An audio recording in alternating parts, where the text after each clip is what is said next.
Qu'est-ce que le monde intérieur? Toutes ces choses invisibles que l'on ne voit pas, mais que l'on ressent, comme les émotions, les pensées, et tellement de choses comme le contact avec la nature et son impact sur nous. Partons à l'exploration de ce monde plus vaste qu'on ne le pense. Je m'appelle Haridas, professeur de yoga, sonothérapeute et olfatothérapeute, et j'aide les personnes à retrouver paix et harmonie. Et je vous souhaite la bienvenue sur le podcast Éveil et Sens.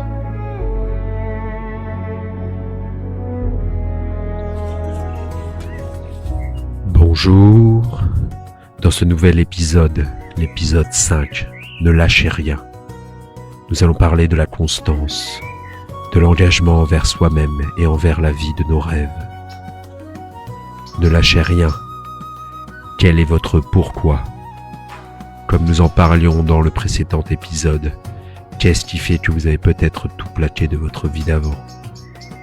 Qu'est-ce que vous ne voulez plus? Il est important que vous gardiez ça en tête, sinon il est possible que vous abandonniez au moindre obstacle, à la moindre épreuve. Oh, et bien sûr, le doute risque d'être très souvent là, ou pas. Mais dites-vous que vous ne resterez pas campé sur tous ces doutes si vous allez vers l'action juste.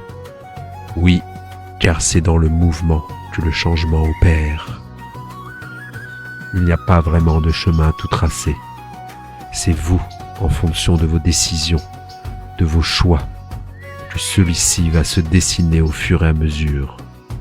Et plus vous entraînerez votre conviction, votre détermination,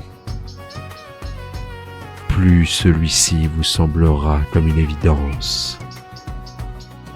Vous aurez moins envie de retourner vers votre ancienne situation, vers vos anciens schémas. Comment entraîner votre conviction, votre détermination? Tout simplement par la répétition, le réengagement, tous les jours, dans les choix que vous avez faits envers votre pourquoi. Nous avons en partie oublié ce qui est l'engagement dans nos sociétés. Il n'y a qu'à voir l'exemple des mariages qui finissent en divorce peu de temps après. En continuant sur cet exemple, vous savez, on tombe rarement amoureux par hasard. Et je veux dire réellement amoureux, comme si ça vous tombe dessus alors que vous n'étiez pas prêt. On n'est jamais vraiment prêt pour quoi que ce soit dans la vie, même quand on pense contrôler les choses. Donc pour revenir à l'exemple du mariage, c'est un réengagement envers la personne que l'on épouse.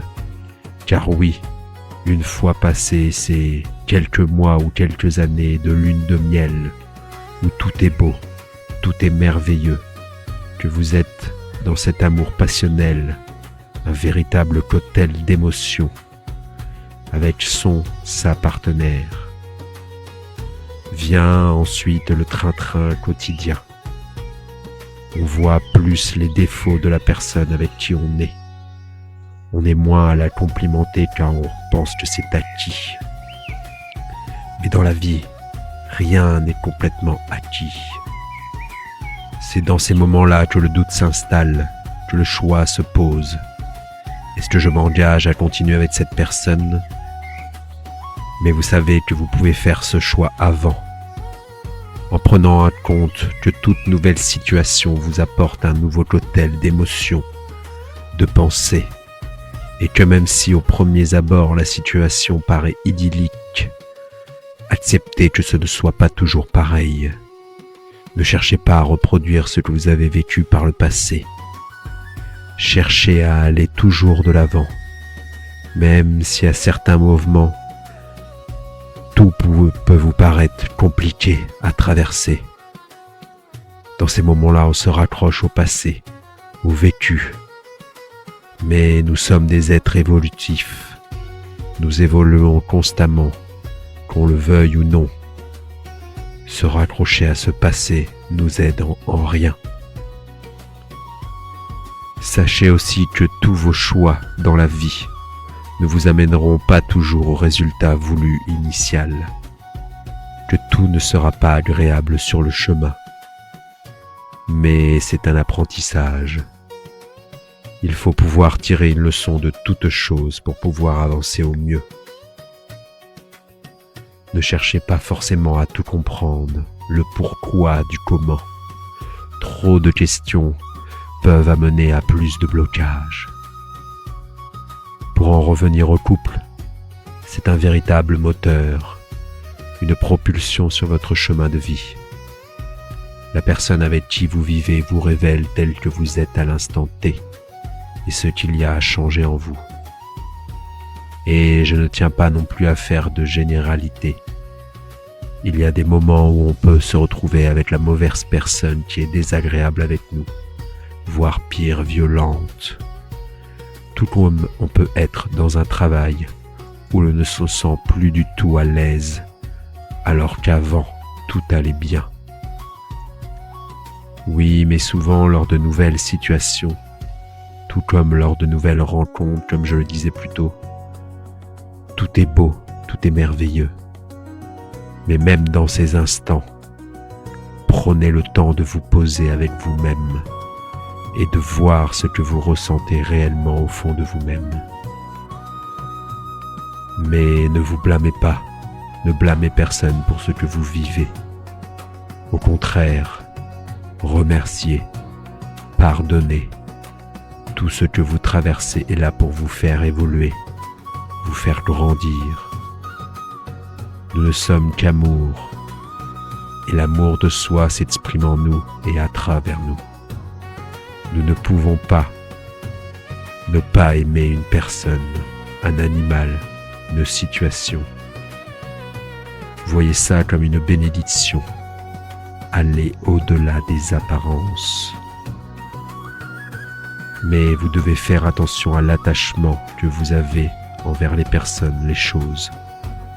Alors, oui, c'est normal de s'attacher à quelqu'un, à quelque chose, mais faites attention à ce que ce ne soit pas excessif.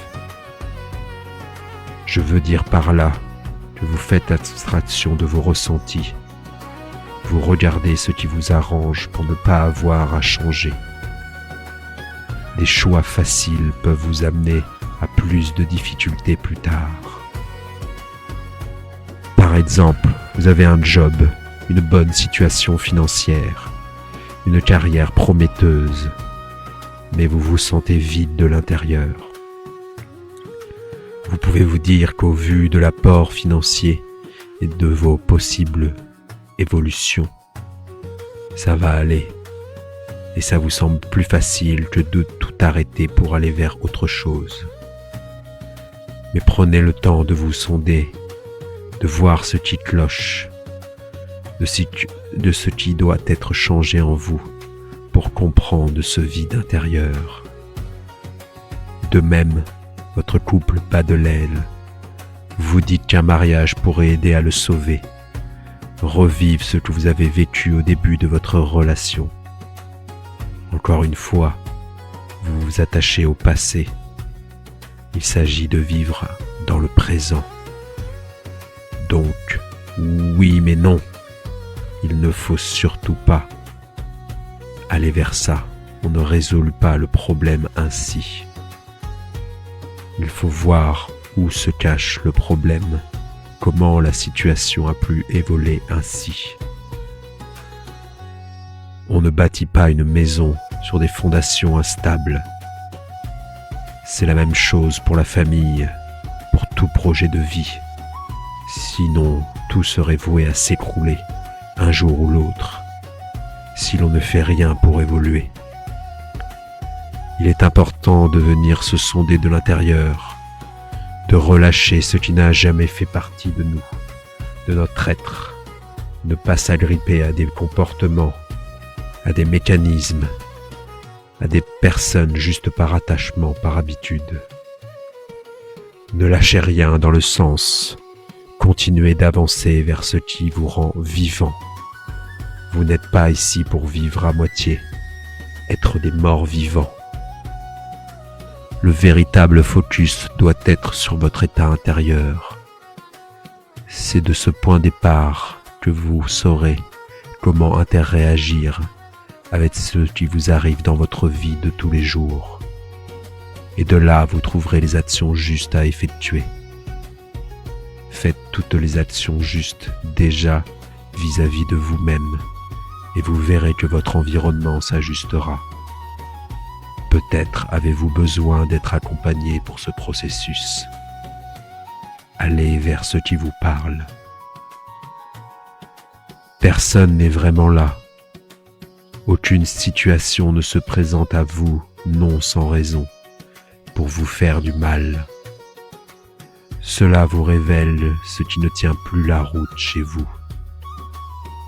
Alors je ne dis pas que ce sera forcément évident aux premiers abords de trouver ce que vous devez changer.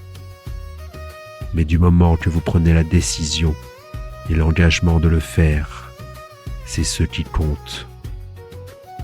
Ne lâchez rien, parce que toute votre vie, vous avez eu l'impression que c'est un champ de bataille où il faut tout le temps se battre. Mais si vous arrêtiez de lutter et que vous accueillez ce qui vous arrive, vous vous disputez dans votre couple, un collègue vous a dit quelque chose qui vous a heurté, vous vous sentez atteint, mal, mais réfléchissez un instant sur ce qui vient de se passer. Prenez de la distance. Ont-ils été réellement méchants envers vous, dans leurs propos ou dans leurs gestes? Ou est-ce qu'ils ont atteint un point sensible en vous, touché votre ego, quelque chose qui doit être changé en vous? Ne cherchez pas cette solution miracle. Il n'y a pas de pilule magique à votre mal-être. Appliquez l'action juste en accord avec vous-même. Ne lâchez rien dans le sens arrêtez de subir votre vie. Devenez acteur de votre propre vie. Vous aussi, vous avez le droit à une vie joyeuse. Vous avez le droit d'être entouré d'une famille aimante, de faire les activités qui vous passionnent. Ne cherchez pas à répondre aux critères sociaux qui ne vous correspondent pas. La norme sociale ne doit pas vous définir. Vous devez pouvoir vous exprimer, vous montrer tel que vous êtes réellement. Par contre, n'oubliez jamais de respecter l'autre. Notre propre liberté, notre façon de voir les choses ne doit pas s'imposer. On ne fait pas subir aux autres ce que l'on ne voudrait pas subir soi-même. Nous sommes tous intimement liés à la mère nature. Faire du mal à autrui, c'est se faire mal à soi-même. Ne lâchez rien, parce que si vous vous ouvrez à la nouveauté, à l'inconnu, au champ des possibles, tout peut vous arriver, et avec patience et foi, les changements arriveront. Ne lâchez rien, faites d'aujourd'hui votre nouveau départ. C'était Aridas, et je vous dis à bientôt.